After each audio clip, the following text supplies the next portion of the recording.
चलिए रुक कर लेते हैं अपने सहयोगी दीपक का। इस वक्त हमारे साथ जुड़ रहे हैं। दीपक, देखिए अब हालात बदले हुए हैं।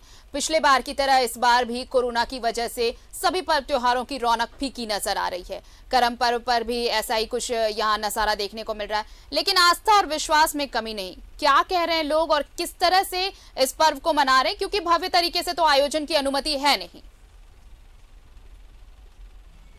जी बिल्कुल, जिस तरह से कोरोना का साया पिछले साल की तरह इस बार भी है, तो तमाम जो आदिवासी सामाजिक संगठन है वो उन्होंने निर्णय लिया है कि इस बार सादगी के साथ मनाया जाएगा। किसी भी तरह की भय आयोजन नहीं होगा, लेकिन फिर भी चूंकि यह एक प्रकृति से जुड़ा हुआ त्यौहार है और आदिवासी समाज सदियों से इससे जुड़े हुए हैं और लगातार पर्व का आयोजन में भव्य तरह का आयोजन करते हैं, लेकिन इस बार कुछ अलग तरीका का नज़ारा है। लेकिन फिर भी कुछ ऐसे जगह है जहां पर भव्य तरीका का आयोजन करने की कोशिश जरूर की गई है। हम इस वक्त मौजूद है हड़मू मौजा के अखड़ा में और देख सकते हैं कि यहाँ पे फूलों से अखड़ा को सजाया जा रहा है और तमाम तरह की जो विद्युत सज्जा है वो की जा रही है। और साथ ही साथ हम लोगों से बातचीत करेंगे और जानने की कोशिश करेंगे कि कोरोना गाइडलाइन का पालन कैसे किया जाएगा इन लोग के द्वारा, क्योंकि सरकार का जो दिशा निर्देश है उसी के तहत पर्व का आयोजन करना है, पर्व को मनाना है। तो बताइए कि इस बार जो कोविड का, पिछले साल की तरह इस बार भी कोविड का कहर चल रहा है, तो वैसे में आप लोग किस तरह से आयोजन करेंगे, चूंकि एक बड़ी चुनौती है कोरोना से बचाव करते हुए त्यौहार मनाना। जैसे कोविड का गाइडलाइन करते हुए हमारे सैनिटाइज, मास्क, ये सब हमारे समिति की ओर से प्रोवाइड की जाएगी। और जैसे कि हमारे भव्य गेट है वो गेट बंद रहेगी और हमारे जो मुख्य द्वार है इधर बस्ती की ओर गाँव का, वो खुलेगी। और सामूहिक रूप से तो नहीं आ पाएंगे हम लोग, एक एक करके ही आएंगे हम लोग कोविड को देखते हुए, ताकि हमारे डिस्टेंस दूरी बने रहे। तो कोविड गाइडलाइन का पालन समिति के द्वारा कराया जाएगा, जैसा कि समिति के लोग बता रहे हैं। हम थोड़ा सा पूजा से संबंधित लोगों से बात करते हैं कि पूजा किस तरह से होगा, चूँकि आज पूजा होना है, तो किस तरह से पूजा होगा और उसकी क्या कुछ परंपरा है पूजा की। जी, करम हम सरना आदिवासी समाज के लिए काफ़ी महत्वपूर्ण त्यौहार है। और जैसे करम कटने के बाद, करम पूजा होने के बाद से ही कितने भी जो शुभ काम होते हैं, चाहे शादी विवाह का हो या और भी जो भी बात विचार हो और शादी विवाह हो, वो काम शुरू होता है। इससे पूर्व हम लोग रोपा डोभा रखते हैं।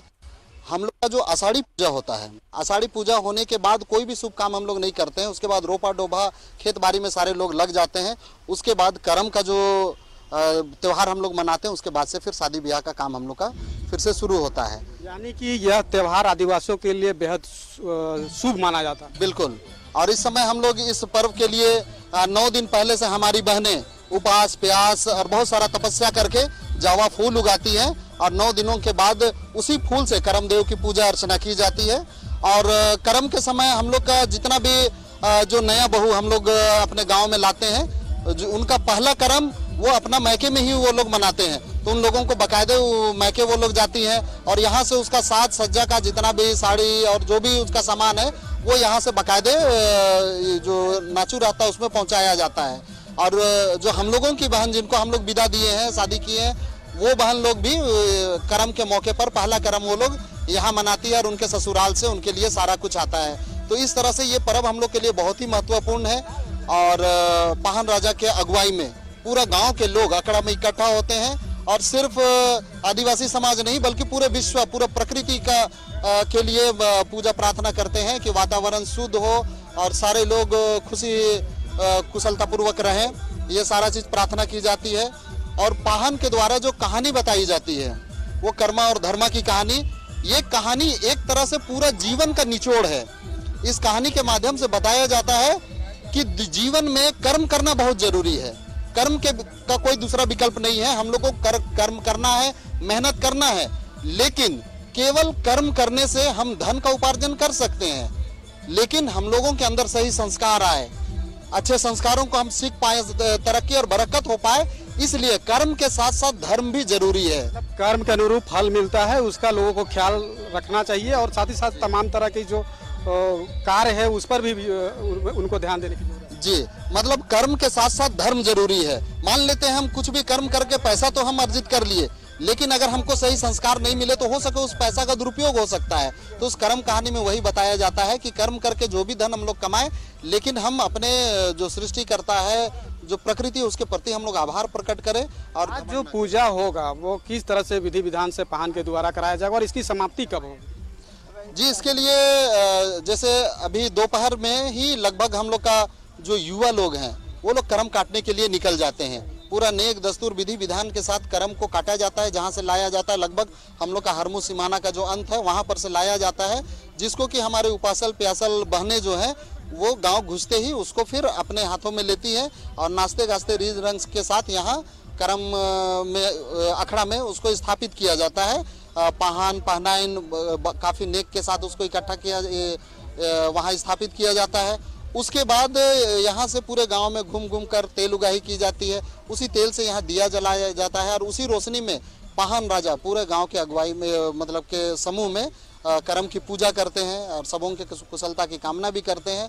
और उसके बाद से कर्म कहानी होती है, उपास तोड़ा जाता है और उसके बाद कर्म का जो जितना भी गीत है, हम लोग का रीज रंग है, उस अखड़ा में सारे मेहमान और जितने भी लोग उपस्थित रहते हैं सारे लोग रीज रंग के साथ गीत गाते हैं, नाचते हैं। चलिए, तो ये पूरी परंपरा के साथ जो विधि विधान है दीपक, उन तमाम चीजों को समेटते हुए सहेजते हुए ये तैयारियां की जा रही हैं कर्म पूजा की। हालांकि कोरोना है और इस पेंडेमिक को देखते हुए बहुत सारी तैयारियां इस बार अलग हैं। हर बार की तरह इस बार वैसी तैयारियां नहीं होंगी।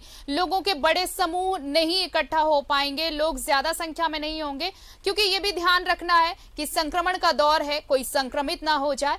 बस यही कामना ईश्वर से, यही भगवान से कामना कि पेंडेमिक का दौर खत्म हो, ये महामारी का दौर खत्म हो और अगले बार भव्य तरीके से पूजा पाठ का आयोजन किया जा सके। बहुत बहुत शुक्रिया दीपक, हमारे साथ जुड़ने के लिए और तमाम तस्वीरें हम तक पहुंचाने के लिए।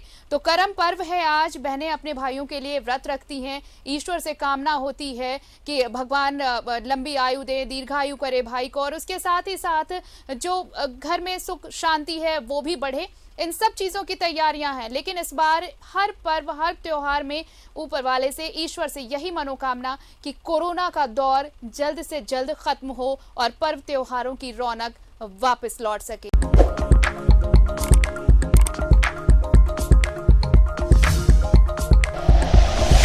Like and share videos, subscribe करें हमारा चैनल और प्रेस करें बेल आइकॉन। न्यूज़ 11 भारत, सच है तो दिखेगा।